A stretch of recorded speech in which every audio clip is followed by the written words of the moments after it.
Bonjour à tous, soyez les bienvenus au trésor du ciel. Dieu est bon et ce matin, on va continuer à l'élever, à le glorifier, à lui rendre gloire. Oui, il en est digne. Il nous a rachetés au travers de son Fils Jésus, au travers du sang de la croix. Voilà, merci de vous connecter, de laisser un commentaire. Bonjour Bernard, bienvenue en ce jour. J'espère que toute la famille va bien et que vous n'avez pas trop de neige comme chez nous. Bonjour Théo, Dora, sois béni de Suisse. Bon courage en ce jour. Hervé, bonjour Hervé, que vous soyez bénis, vous et toute votre famille. Voilà, réjouissons-nous dans le Seigneur. Oui, il y a encore beaucoup de choses à recevoir de sa part, mais nous avons aussi beaucoup de choses à donner à ceux qui sont autour de nous quand nous recevons. On va prier, Seigneur, merci. Tu es là, tu es vivant, et c'est toi que nous voulons encore aujourd'hui, Seigneur. C'est vraiment ton onction, ta bénédiction.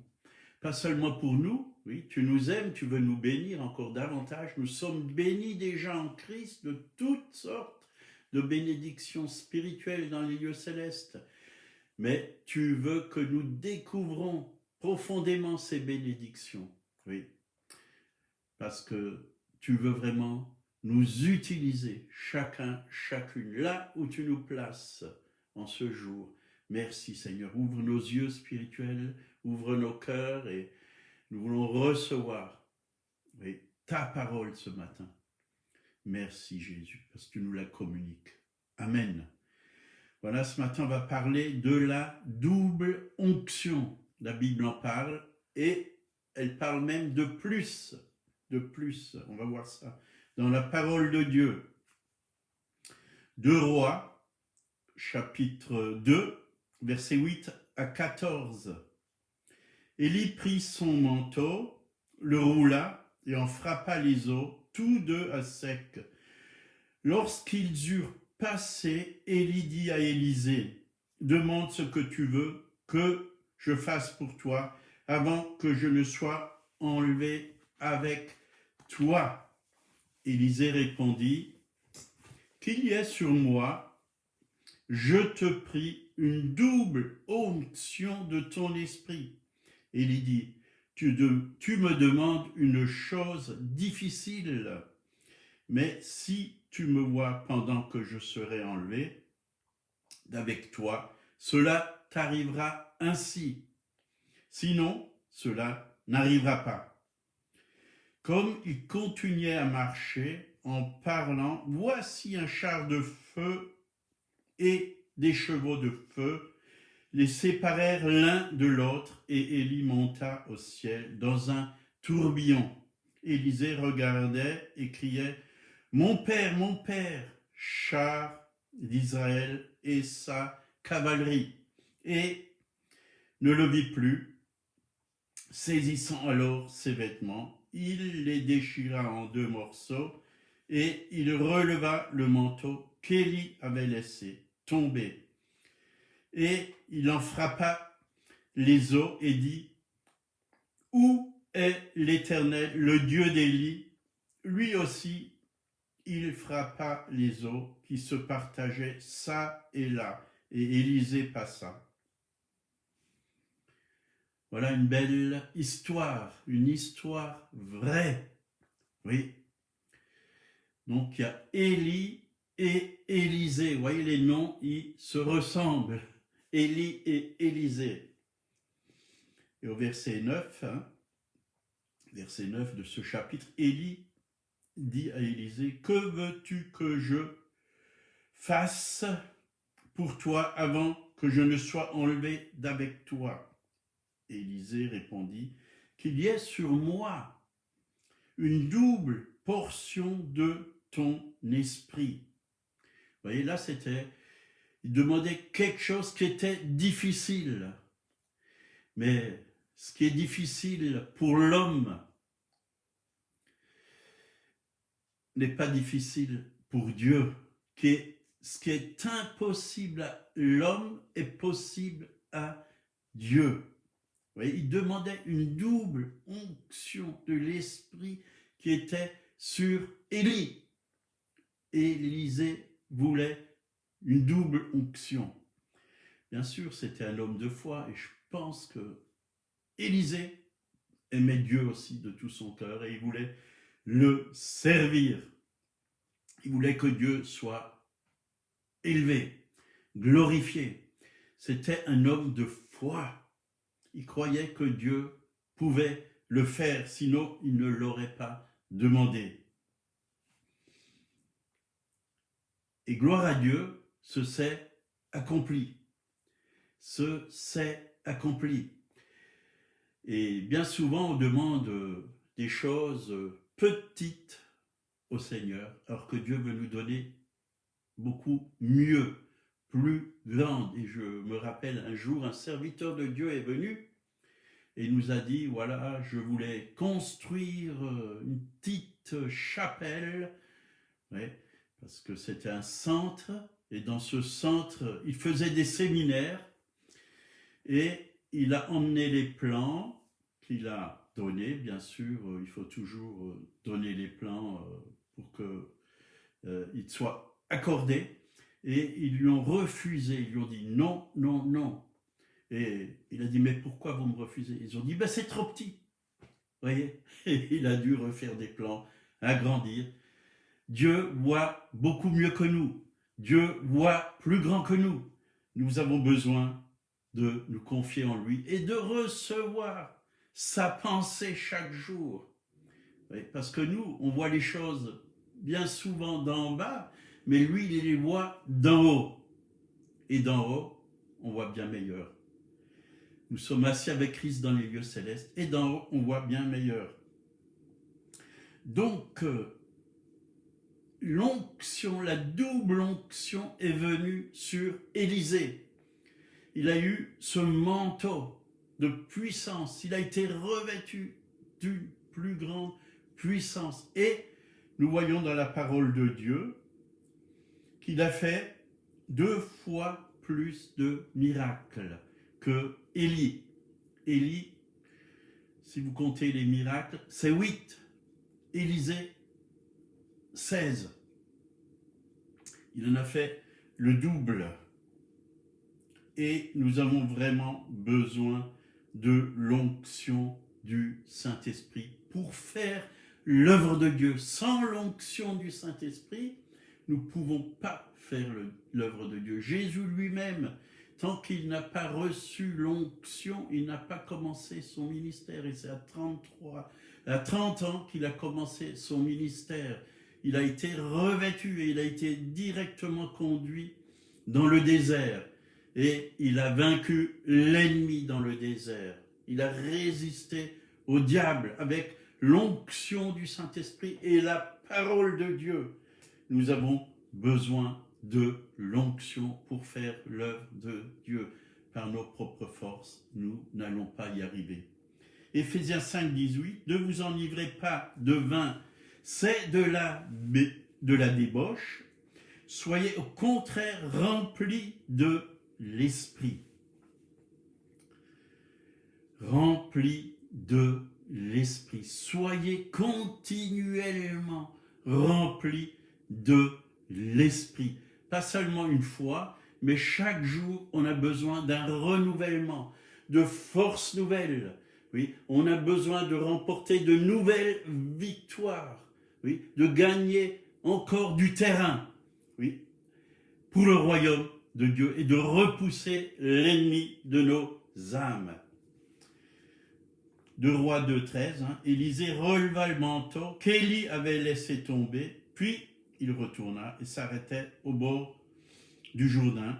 Il prit le manteau qu'Élie avait laissé tomber en frappant les eaux et dit, où est l'Éternel, le Dieu d'Élie? Lui aussi il frappa les eaux qui se partagèrent ça et là, et Élisée passa. Voyez, il frappa les eaux, et comme Élie, les eaux se sont ouvertes, et il passa. Il passa. Ouais. La double onction, ça fait une double bénédiction. Une double bénédiction. Donc, il a reçu celle d'Élie, oui, plus celle qu'il avait déjà lui. Il a reçu le manteau d'Élie, l'héritage d'Élie, et il était à l'école d'Élie. Et on peut le lire vraiment dans 2 Rois 2,5. Les fils des prophètes qui étaient à Jéricho s'approchèrent d'Élisée et lui dirent: sais-tu que l'Éternel enlève aujourd'hui ton maître au-dessus de ta tête? C'était son maître, c'est-à-dire c'est Élie qui enseignait Élisée. Élisée était un disciple d'Élie, il écoutait Élie. Et Dieu nous appelle aussi à être des disciples, bien sûr, disciples de Jésus-Christ. Mais Dieu va mettre aussi sur notre chemin des hommes et des femmes remplis d'onction. Et on va bénéficier de cette onction. On a besoin les uns des autres.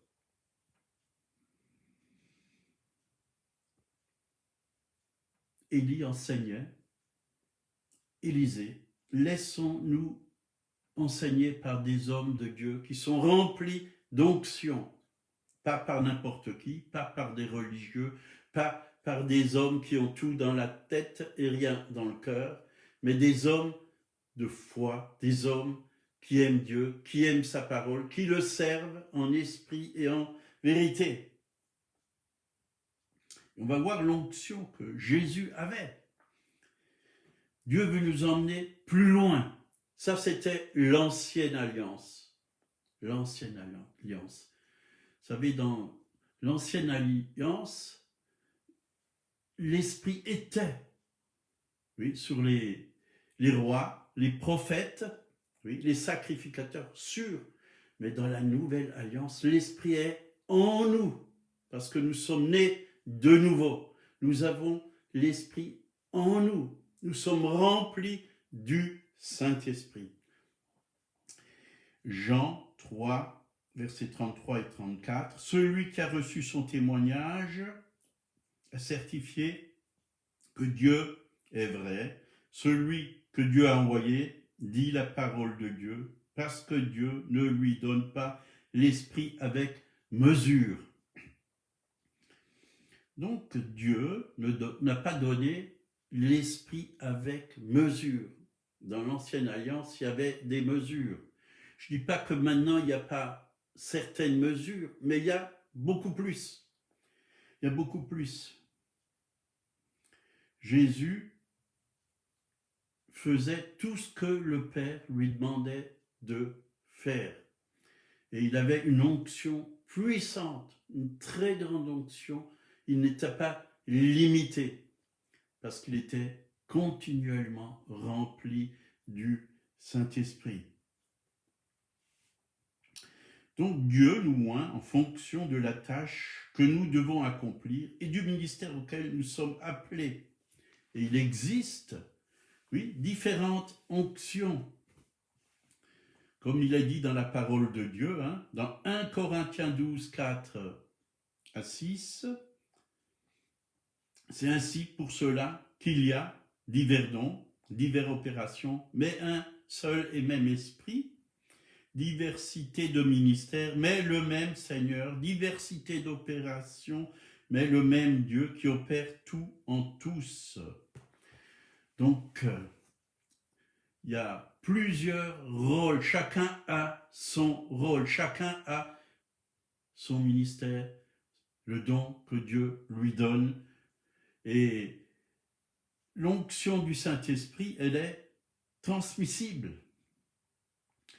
par des ministères oints qui ont été donnés au corps de Christ pour l'édification et le perfectionnement des saints. Vous voyez, il y a les 5 ministères dans Éphésiens, hein, chapitre 5, apôtres, prophètes, évangélistes, pasteurs, docteurs, la main de Dieu, je parle d'homme ou un, hein, la main de Dieu sur l'Église pour emmener les hommes et les femmes à la maturité de Christ, pour les enseigner, pour leur transmettre les dons, pour les édifier, oui, pour qu'ils puissent être des témoins vivants et faire aussi l'œuvre du ministère auquel Dieu les a appelés.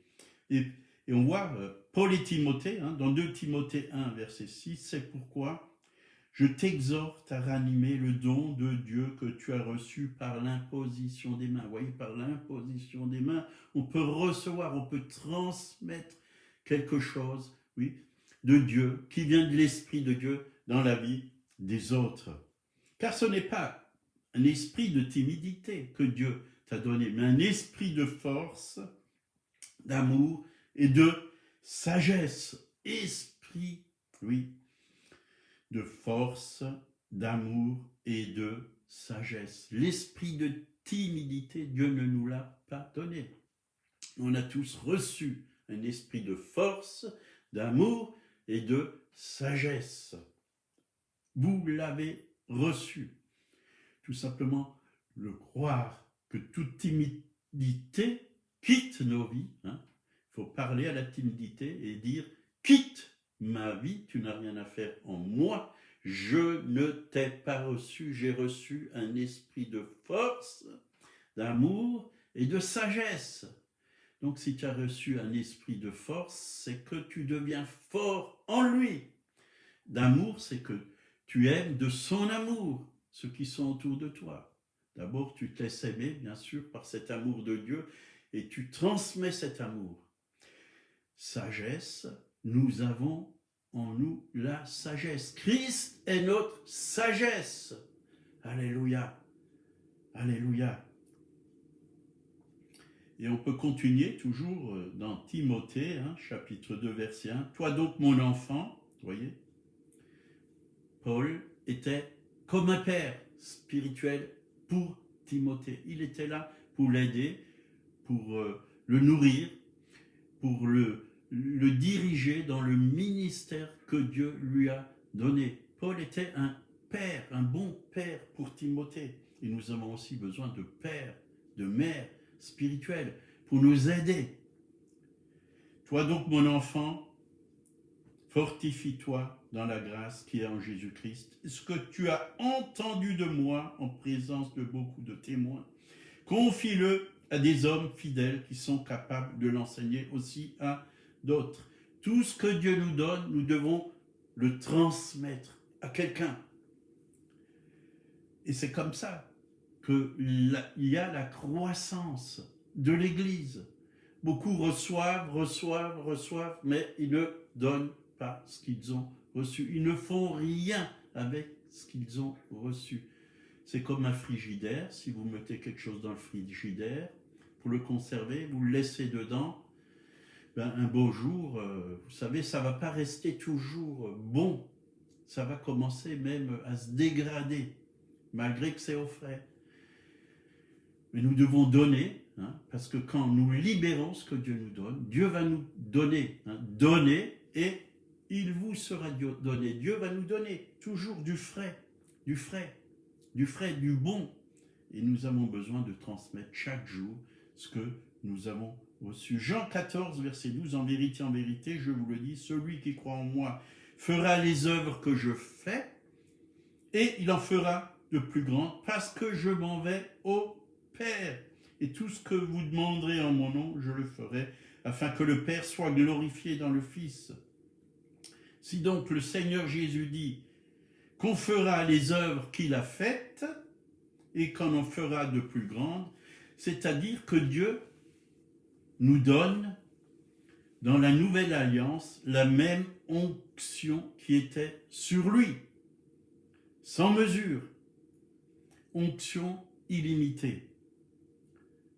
Donc, nous ne pouvons jamais faire les œuvres que Jésus a faites, et même de plus grande sans la même onction. Parce que pour les faire, nous avons besoin de la même onction. De la même onction. L'Église et l'épouse, ils ne font qu'un. Donc Jésus est la tête et le corps. La tête et le corps ne font qu'un. La tête est au ciel, c'est Jésus-Christ. Il est dans la gloire. Le corps, c'est l'Église. Nous ne faisons qu'un. Et tout ce qui est dans la tête coule dans le corps. Sa gloire coule en nous, son onction coule en nous, sa puissance coule en nous. C'est tout ce que Jésus est, ça vient dans le corps. Jésus est fort, nous sommes forts. Jésus est sage, nous sommes sages. Dieu est amour, Jésus est amour. Ici, nous manifestons l'amour. Jésus est paix, nous avons cette paix de Jésus à l'intérieur de nous, parce qu'il vit en nous, il habite en nous, nous transmettons qui il est. Jésus est la lumière, nous sommes aussi la lumière. Donc, nous sommes unis. Nous sommes, la Bible dit, un seul esprit avec Dieu, avec lui. Un seul esprit. C'est pour ça qu'on peut faire exactement les mêmes œuvres que lui. Il faut que l'Église aujourd'hui puisse recevoir vraiment la révélation de qui elle est. Elle est en Christ. Elle est glorieuse, elle est victorieuse. Elle a vraiment la victoire sur les ténèbres. Elle peut faire les œuvres que Jésus a faites et même de plus grandes.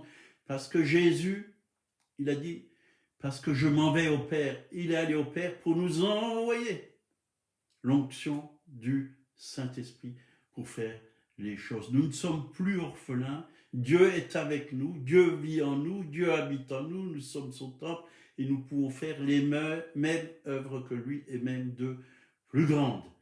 Nous avons à progresser, là-dedans. Voilà, que Dieu vous bénisse. Seigneur, que ta grâce coule maintenant encore sur mes frères et sœurs et qu'ils puissent rentrer dans tout ce que tu as prévu pour eux. Merci Seigneur. Pour toutes ces paroles, tu as dit celui qui croira. Tu n'as pas dit les prophètes, les apôtres, les évangélistes, les pasteurs ou les docteurs qui feront les œuvres, mais ceux qui croiront en moi. Oui, nous avons tous l'occasion de faire les œuvres auxquelles tu nous appelles. Merci Seigneur. Alléluia. Si vous ne connaissez pas Jésus, il vous aime et il veut se révéler à vous. Oui, il a donné sa vie il y a 2000 ans à la croix de Golgotha. Son sang a coulé pour chacun d'entre nous, pour les péchés du monde. Il est l'agneau de Dieu qui ôte le péché du monde. Vos péchés peuvent être ôtés de vos vies. Recevez Jésus dans votre cœur. Acceptez-le comme votre sauveur. Dites-lui, viens Seigneur Jésus, révèle-toi à moi. Je veux te connaître. Tu es le Dieu qui a créé toutes choses, le ciel, la terre et tous ceux qui s'y trouvent.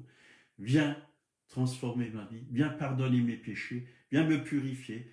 Oui, je t'offre ma vie, viens guider ma vie. Et il va le faire pour vous, comme il l'a fait pour moi et pour beaucoup d'autres. Que Dieu vous bénisse. Passez une bonne journée. À demain, donc, je serai là à 8h pour continuer sur le même thème, l'onction de Dieu, l'onction du Saint-Esprit. Bonne journée.